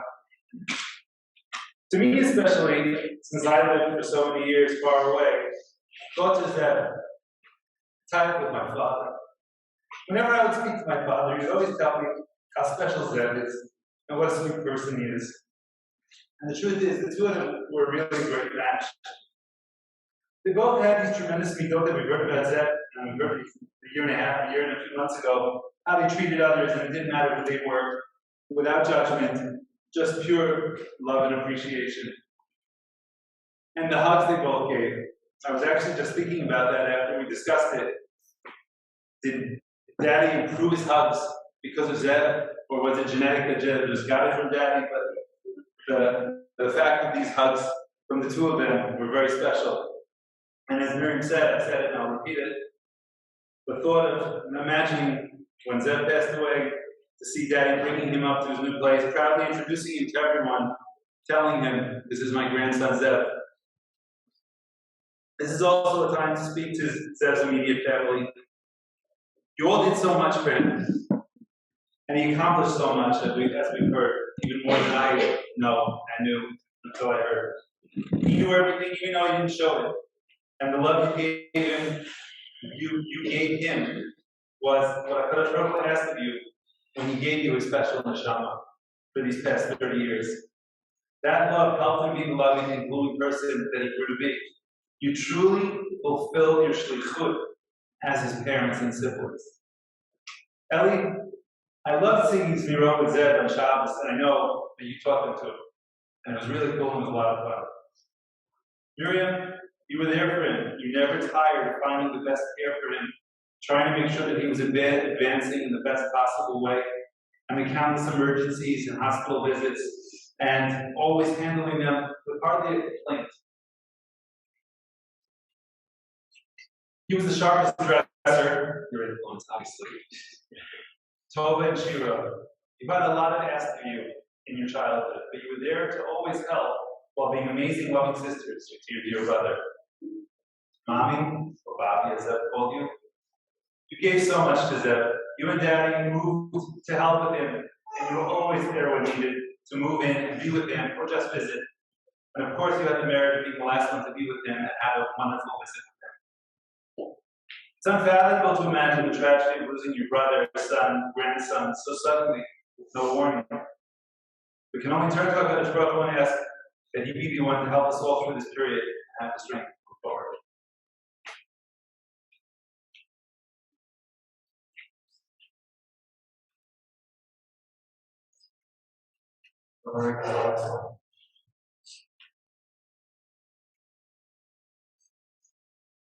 When people ask me how old was Zevi, my answer is around 30 years old.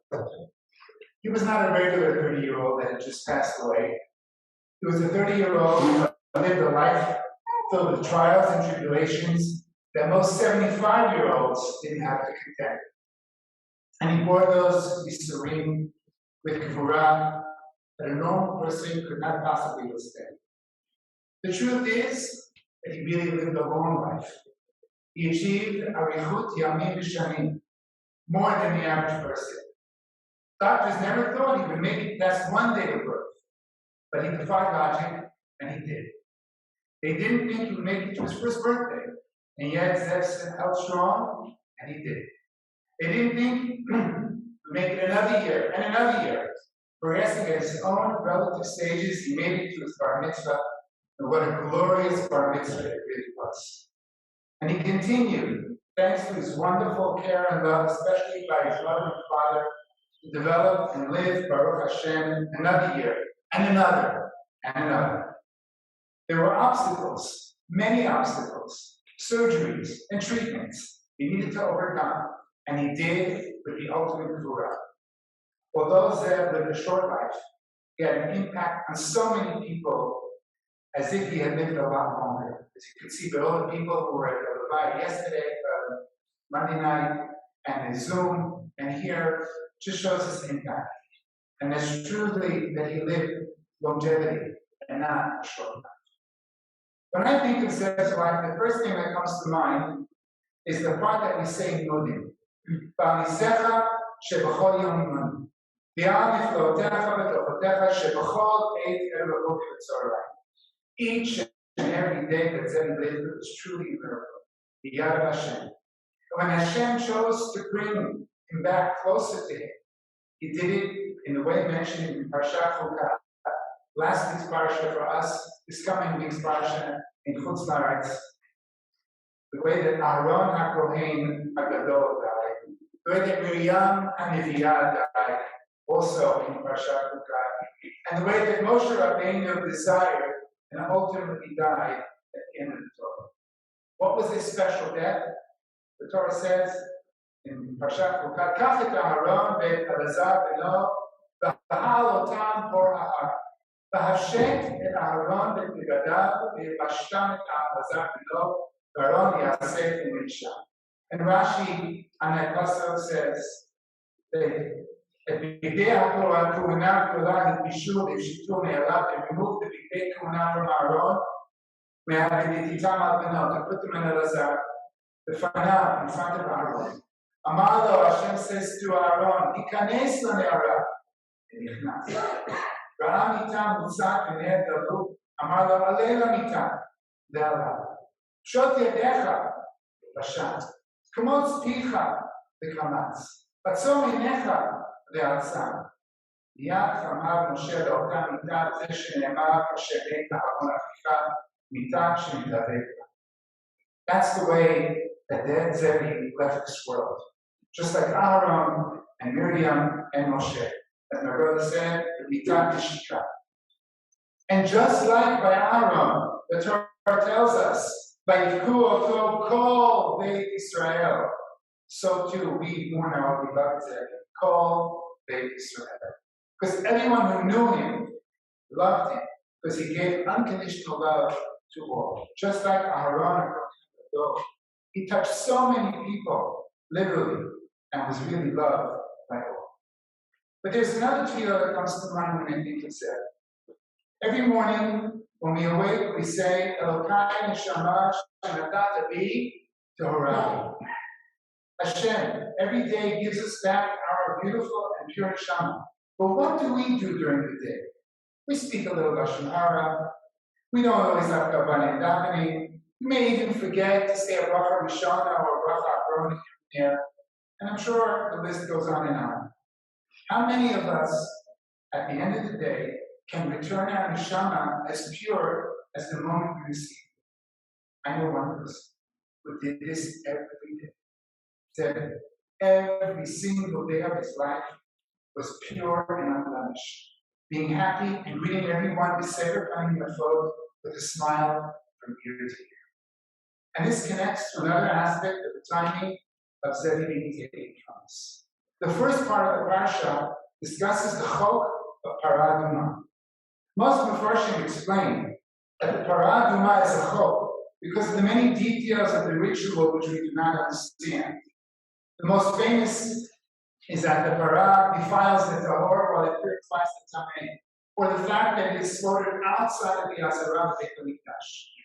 However, Rav Soloveitchik writes that the chok aspect of Parah Adumah is death itself. Death is a trauma that disturbs man's serenity and undoes all of man's rational planning, dreams, and hopes. In the words of the Torah, Zot Chukat HaTorah, what is the chok? Adam Kiyamut.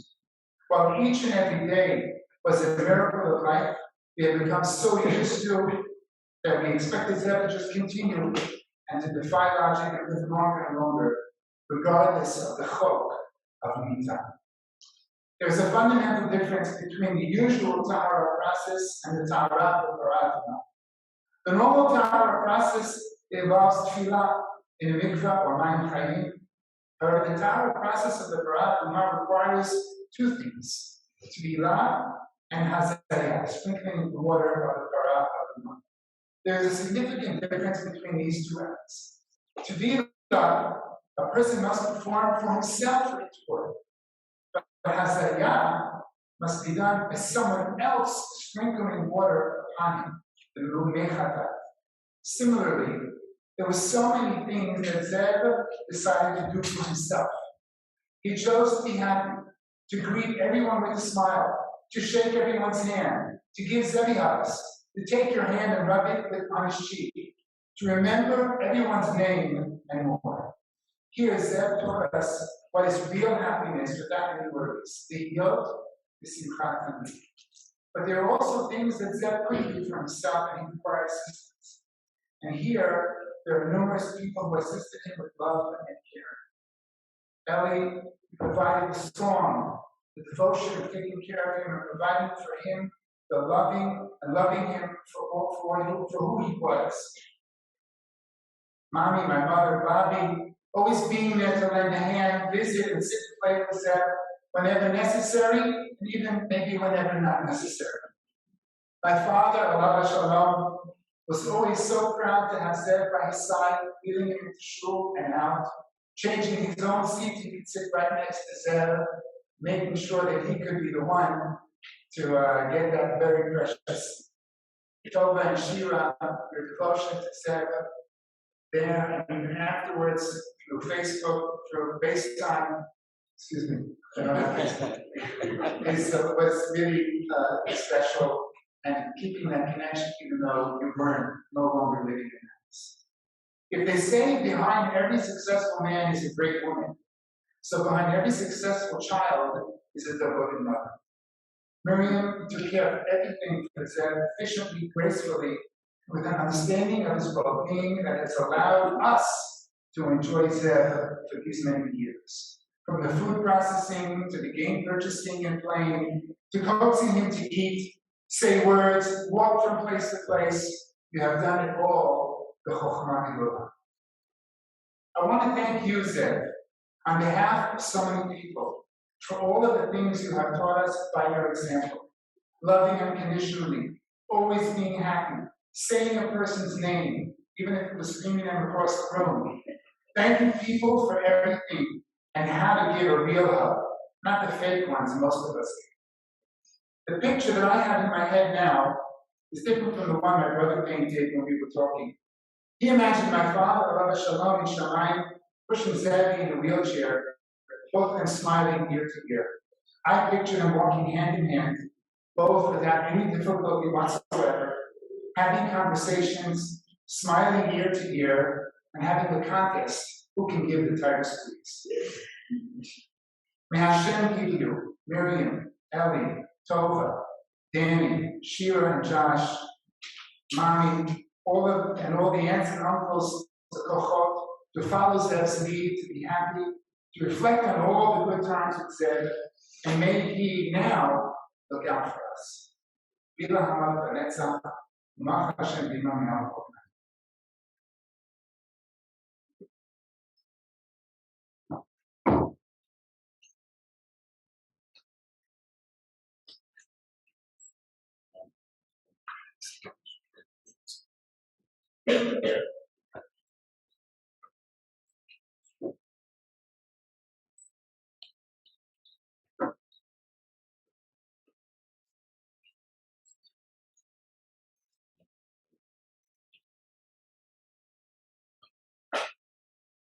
פרק ט"ז בתהילים. נכתוב המדעים שומרים תבוצי סיבור. אומר ואני מדבר ושכל סיבנו לאכול. תקשיבה שתורתנו ואדוני כותב ציבור. תקבוע תקוי סומך ימור ועשי נזכם איתו ועשוי תקוי סומך סמוסוי. עקימה לילה ונעשו תלבויתי אותו תתלבולי. קבולים ומפודים הנעימים מהמנחרה שפלולוי. עבורי לסעינה שלי רצון יעמדו יסומי חידוי זוי. Iniciar a ideia de também de vir para depois, ao resto da vida que deve ser escrito para trás, que o exército na instituição sistema das escolas hoje são os jogos, do dia em dia aí sobre as coisas de poder com nem mais de conversa. Shalom, amém.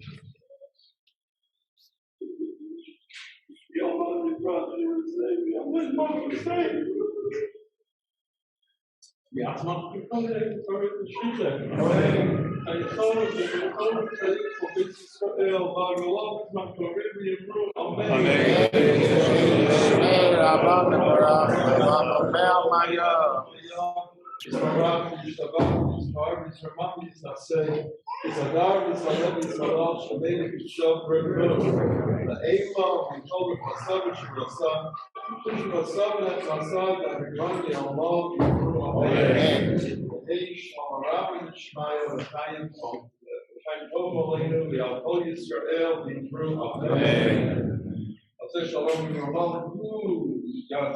Shalom Aleinu, Malchut Yisrael, Yivru. Amen.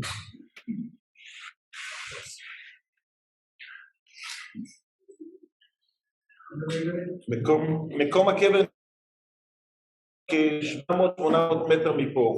אנחנו ניסע עם רכב, מי שרוצה ללכת ברגל, אפשר ללכת ברגל, זה קצת קשה, אבל אנחנו נוסעים בכביש כל הזמן ישר. שאין מה להגיד.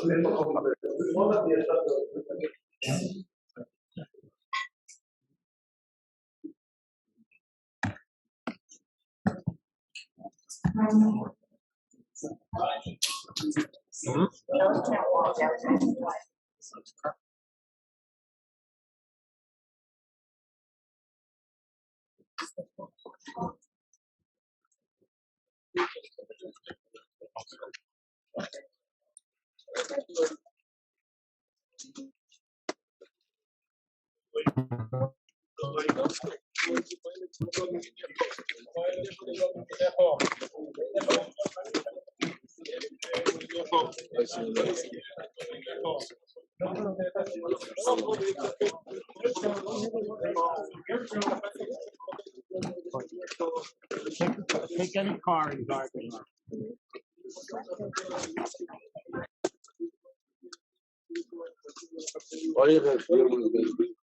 Sì.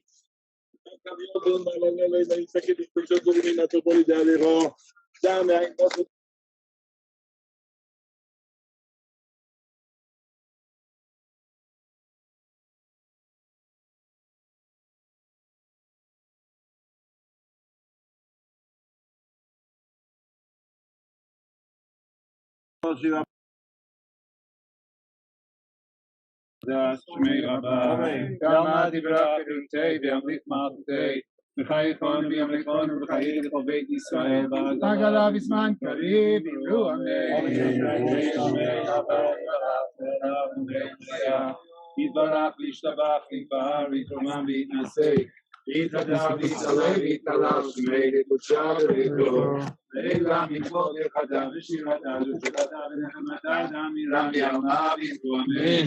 היי שמע רבה משמיה וחיים עלינו ועל כל ישראל אמן. עושה שלום במרומיו והוא יעשה שלום עלינו ועל כל ישראל אמן.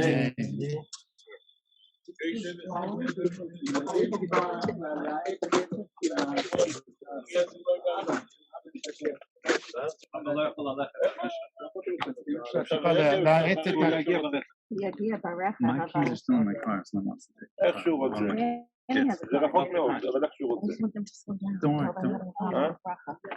Don't worry, don't worry, it's going to take some time. Danny's gonna drive you. Yeah, I know, but they told me I'm supposed to. We said no, we said we'll do the next one.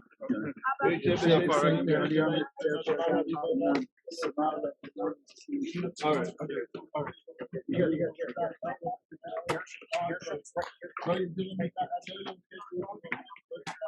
Johnny, what do you want? The same thing.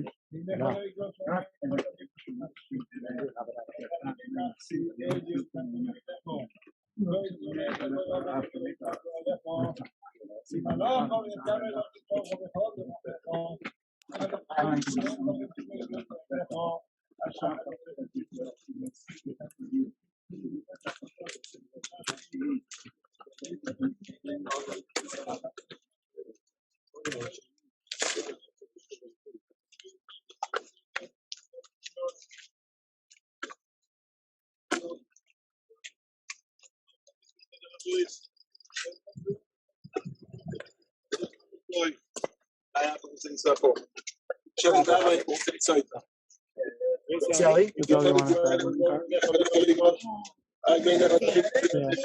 one? Ari. Thank you, Ari. Someone I think he may have gotten into a car already. No, he got into somebody else.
יש פה באמצע השביל, יש פה מצבה על באמצע הדרך.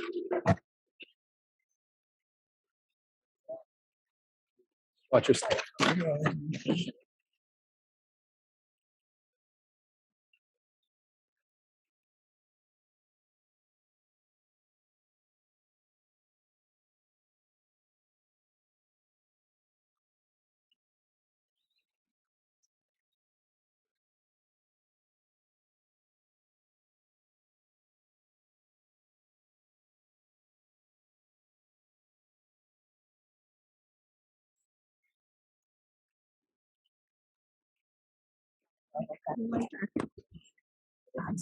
David walks slow. Someone have a flashlight?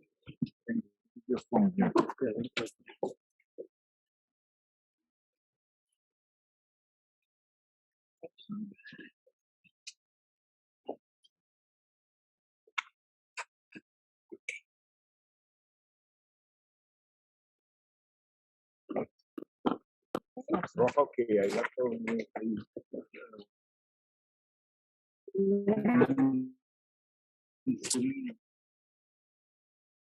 Three girls. girl.